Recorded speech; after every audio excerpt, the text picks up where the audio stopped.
జయర్స్యం నేను మీ గోపు శ్రవణ్. ఈరోజు మన భారతదేశంలో చాలామందికి వ్యవసాయం పైన అవగాహన వచ్చింది. ఈరోజు భారతదేశంలో చాలామంది యువ రైతులు ఎక్కువైపోతున్నారు కాబట్టి వారందరి కోసం మా ఆసియం కంపెనీ ఒక సేంద్రియ వ్యవసాయం వైపు మళ్ళేటటువంటి విషయం లోపల ఈరోజు ఒక హరిత సంజీవన్ అనేటటువంటి ఒక కంపెనీతో టైఅప్ అవ్వడం జరిగింది. హరిత సంజీవన్లో ముఖ్యంగా మనకు ఒక భూమిని సేంద్రియ వ్యవసాయం వైపు మళ్ళించాలి అని అంటే మనకు ఈ హరిత సంజీవని బాక్స్ అనేటటువంటిది చాలా ఉపయోగపడుతుంది. దీంట్లో 4 స్టేజెస్ ఉంటాయి.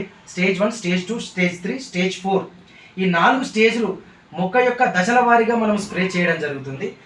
రెండవది ఇది మనకు దుక్కిలో మనం ఈ హరిత సంజీవని సాయిల్ హెల్త్ స్పెషల్ వేయడం ద్వారా మనకు పంట అనేటటువంటిది గ్రోతింగ్లో ఉంటుంది. రెండవది ఫ్రూట్ స్పెషల్. ఈ ఫ్రూట్ స్పెషల్ అనేటటువంటిది పంట డెవలప్మెంట్ కోసము ఉపయోగపడుతుంది. మరియు డిఫెండ్ అనేటటువంటిది తెగుళ్ళ కోసము, పంట యొక్క తెగుళ్ళ కోసము ఇది ఉపయోగపడుతుంది. తెగుళ్ళను నివారణ కోసం స్ప్రే ద్వారా ఉపయోగపడుతుంది. మరియు ర్యాపిడ్ పైప్, ఇది పురుగు మందు కోసము ఉపయోగపడుతుంది. మరియు ఇది స్ప్రే మ్యాక్స్. మనకు ఆకు మీద కనుక మనము ఏదైనా స్ప్రే చేసినట్లయితే ఆ స్ప్రే చేసినటువంటి ఆ లిక్విడ్ ఏదైతే ఉందో కంప్లీట్గా స్ప్రెడర్గా మారడానికి ఈ స్ప్రే మ్యాక్స్ అనేటటువంటిది పనిచేస్తుంది.